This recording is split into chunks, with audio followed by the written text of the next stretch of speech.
I went in alone because that was the job, and because I wanted to see if it was real. The county line cut across the dirt road, and the sign had bullet holes. I parked at the gate and shouldered the pack. The sun was low. The trees looked the same as any trees. I walked in half a mile until I found the little flat patch people used in old photos. I could hear the highway way off, but it faded when I stepped past the first ring of firs. I set the tent. I staked out the lines. I checked the recorder and the spare batteries. I clicked the radio on and flipped through channels. It hissed and whined. I logged it. I said the date and time and my own name out loud, so later I would know what file was what. I blew on the dish mic and watched the levels jump. I tapped the compass. The needle drifted a little left, then right, then settled. I heard my name once. It came from the trees to my right, like someone said it low and then swallowed the end. I froze. I stared into the pines until my eyes watered. I stripped the earbuds out and listened with bare ears. Nothing moved. The wind slid through branches and stopped, then started again. I wrote it down. 7:43 p.m. Name heard. East side. 1 syllable. I told myself it was a deer hit a can. I stayed. That was the plan. I boiled water and ate. While I waited, I walked the clearing in little circles and looked at the ground. The dirt was soft under the needles. My own boots printed deep. The tread had a cut from a nail last job. I saw that on the heel. I heard footsteps to my left then. Light. 4 steps. Like someone decided to match me and then stopped. I turned and no one was there. My ears told me they were behind me, so I turned again. The sound had no weight when I stood still. I told myself it was the trees cooling down. The radio began to catch syllables. The hiss shifted while I ate, like breath caught in a wire. The static said ah or eh. I turned the volume down to half. I put it on the little stump. I went back to the tent and tightened one guy line that had sagged. Something tugged it twice while I held it, like someone leaned on the rope. Careful, like testing it. I pulled back. It went slack. I looked there for a hand. There was nothing. The wind did not move then. Everything held still when I listened hard. I took the chalk from my bag and drew a simple arrow on a birch and a dot with the time. I broke up the crust of my bread and dropped pieces around the tent and down the trail I came in on. It felt silly, but it was part of my check. I clicked the recorder again and made a note. I said, chalk marks at eye level, bread on ground, radio on scan, wind light. I said my name again because that was habit. I walked out 10 yards, then 20. I stopped at the edge where the trees crowded. I looked back at camp. The tent sat clean in the small space. My mark on the birch was bright and new. The compass needle moved a hair and ticked. It pointed to the right, then drifted like it couldn't decide. I stood until it settled. In the quiet I said, okay, I'm here. I wasn't trying to be brave. I just said it to hear a voice. At 8:31, the radio hiss shaped my name clean for the first time. It said it like I say it, the same way I cut off the last letter. It came and went in the noise. I walked to it and held my ear close. The wind died again, flat, dead. I could hear my own breath in that. The hair on my arms prickled. Hello? I said. I don't know why I said that. I always do. Somewhere to the left, something stepped. 1, 2. When I faced that way, the sound slid to my right. My ears told me it was there, then behind my left ear like whisper air. I turned fast and lost balance, and I laughed once because I felt stupid. Then I got mad at myself. I cupped my hands and yelled, okay, I hear you. My voice went into the trees and came back small. The radio hiss answered with the same rhythm as my words. It felt like it was trying to time me. I did a quick loop around camp. I looked at the dirt. Ahead of my new prints, there were other prints. They were my tread. Same cut on the heel. They were there where I had not stepped yet. My stomach turned. I checked my boots. The cut was in my right boot. The print ahead showed the same scrape. I stuck my finger in one. It was dry around the edges, like it had been there a minute, not long. I looked around and didn't see anyone. I took a picture and said the time into the recorder so I would not argue with myself later. Something had walked the path I was about to walk, with my feet. I felt a push in my ears then, like I was going down a hill too fast. It pressed from inside. My left ear whined. My nose felt funny and I wiped it and came away with a little blood. Just a smear. I sniffed and it tasted like iron. The pressure made me want to swallow. I could not clear it. My name came again, soft. Then from farther in, the same shape of sound, the same pattern. "Stop," I said. I met my own legs. I stepped forward anyway because that is what happens when you need to see. I took the dish and tried to triangulate the sound. I stood in 3 points around the tent and I pointed the mic and watched the needle jump. It did not behave right. When I aimed at the ropes, the needle went up. When I aimed at a hollow log near the tree line, it went up too. When I moved to a tree with loose bark, I heard the word form from the rattle of the peel against the trunk. The radio hiss lined up with it. The little whip antenna shook with the sound like a plucked hair. My name came out of the sum of it. It felt like the whole place could make a mouth if I breathed heavy enough. I tried not to breathe. That only made my head hurt. The wind would start, then stop, exactly when the voice came. It was like the forest held its own breath to let it through. When the wind died, my ears popped. My nose bled a little more. Tiny grit dripped from my nostril. I wiped it on my sleeve. I said into the recorder, "Wind 0 when the voice speaks." I heard the footsteps again. They paced me in a wide circle. If I moved, they moved. If I stopped, they stopped half a beat late. They stayed just to the side and behind my left ear. That part was constant. I looked and saw nothing.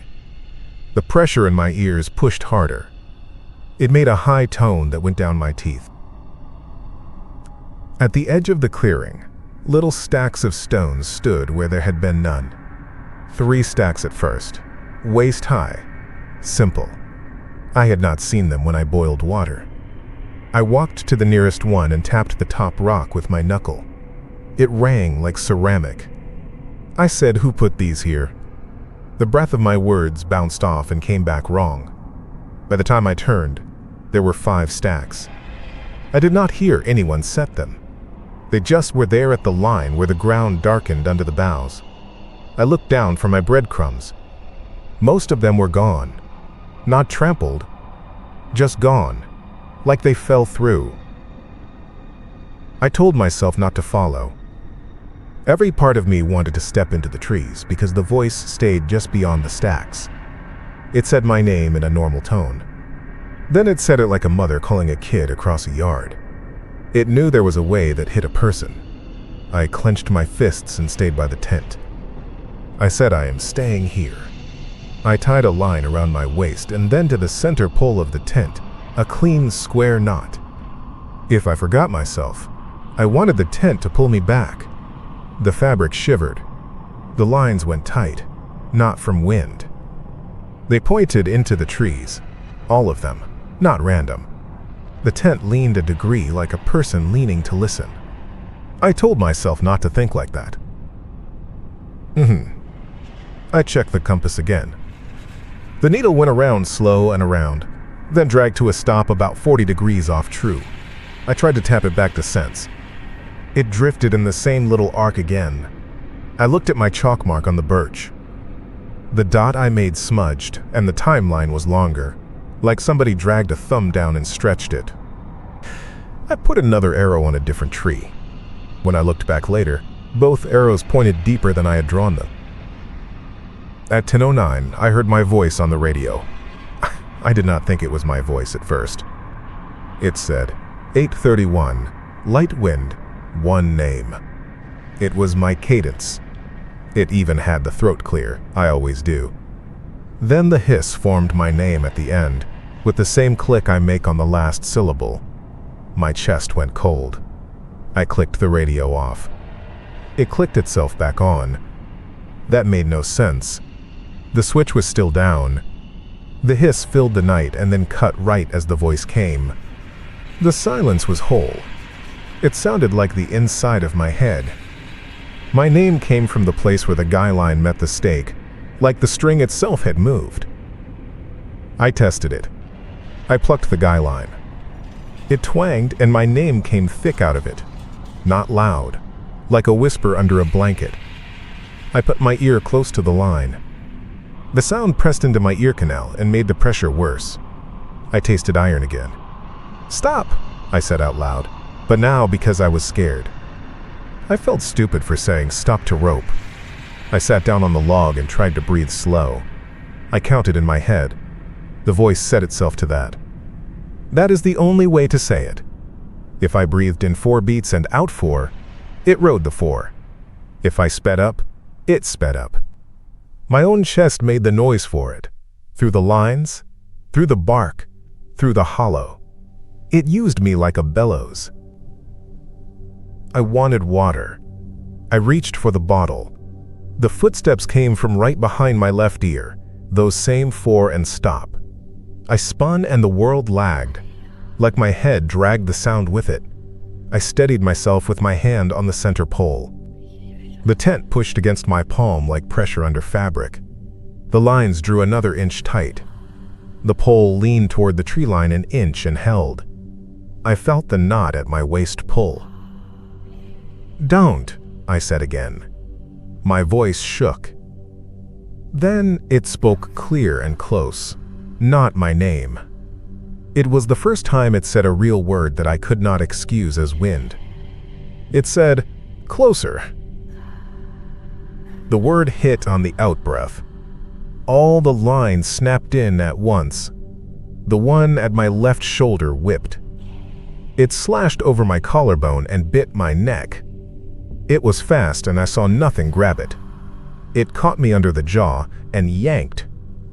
Another line rode up under my arms and squeezed my ribcage tight. I could not get on my feet. The knot at my waist cinched hard and dug in. I could not pull air right. I got one breath and it was thin, and the voice wrote it and said my name as the line pressed my throat. The edges of my eyes went black. The tent fabric groaned. I did not think. I pulled the knife with my left hand. The blade stuck for a second in the sheath and I almost dropped it. I sawed at the waist rope first, and it bit the back of my hand and left a warm line. I cut through and the snap of it threw me sideways. The throat line held and I clawed at it and got 2 fingers in and made space and sawed. It burned. The rope came apart and smacked my cheek. I gulped air and the voice took it and said, "Closer again from every hard thing around me." I stood and fell and stood. I grabbed the radio and I don't know why. I left the dish on the stump. I ran a bad line out of the clearing. I did not follow the road at first. Every turn looked the same. The compass needle spun crazy when I tried to use it, so I threw it in my pocket. The footsteps kept near my left ear, fast now, and I did not look for them. My head filled with high wine and my teeth throbbed. I held one hand to the cut at my neck to feel that it was not deep. Blood ran warm in a line down into my shirt. It was not much. It just felt like a lot because it was face blood. The forest pressed close and then broke open and I hit the dirt road with my shin. I tripped and fell and caught myself with my palms. The air felt normal there. The wind came back like nothing was wrong. The pressure let go all at once and my ears popped and I yelled because it hurt. I could hear trucks again far away. I turned around and saw the gap in the trees like a mouth with the tent somewhere back in it. I did not go get the tent. I walked down the road and did not stop until the gate. I sat on the hood and shook until my hands calmed. When I started the engine, the radio hissed and I turned it off and took the batteries out and then turned it off again because my hands did not trust my own eyes. At home I cleaned the cuts. They were small, more like burns where rope slid fast. My throat had a line like a kid's prank. I watched myself breathe. It felt stupid and good. I put the files on the laptop. I made coffee. I listened to the tape with good headphones and took notes because that is what I do. I heard the first name from the right, and I heard myself log it. I heard the radio hiss shape words and then I heard my own voice say exactly what I had said 20 minutes before, but the rhythm was too perfect, too even. It matched my breaths on the track. I isolated the peaks. The voice always rode my out-breath. Every time the wind stopped on tape, there was silence and then the voice. The strings on the tent. When I boosted the low end, I could hear the guy line sing. Not a tone, but a little burst. I lined all the tracks up. Radio, dish, ambient. The peaks matched my chest. It used tension and cavities to speak. The bark, the log, the rope, the little metal on the stake. It shaped my name in my own rhythm, and then it asked for me in one word. It did not have sound by itself. It needed me to order it. The other prints on the trail in front of mine had the cut in the heel the same as my right boot. I knew that already. Seeing the photo again just made the back of my neck cold. The compass drift in the video showed the needle float left each time my name came. My chalk marks in the pictures had changed direction between frames. The stones at the trees were more in the last shot than the first. I had no memory of them. I did not see hands stack them. I thought I was smart because I tied myself to the tent. All I did was give it more line. I put the gear away. I threw the cut rope in the trash. I took a shower and watched the water go pink from my nose for a second and then clear. I went to bed, but I could not sleep. My ears felt too full. The house was quiet in that way where you hear your own blood. I got up and went into the room where I keep the equipment.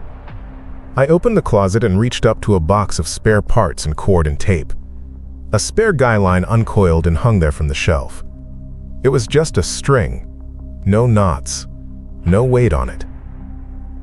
It moved a little on its own, the way anything moves when a truck passes. It twanged and said my name.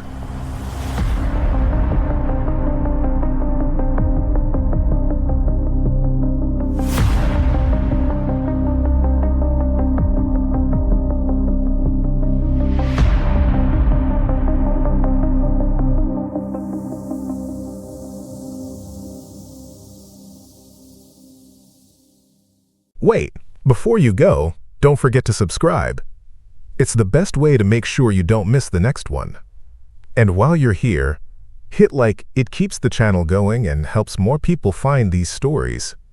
Go ahead, watch another. You've got time, right? See you in the next one.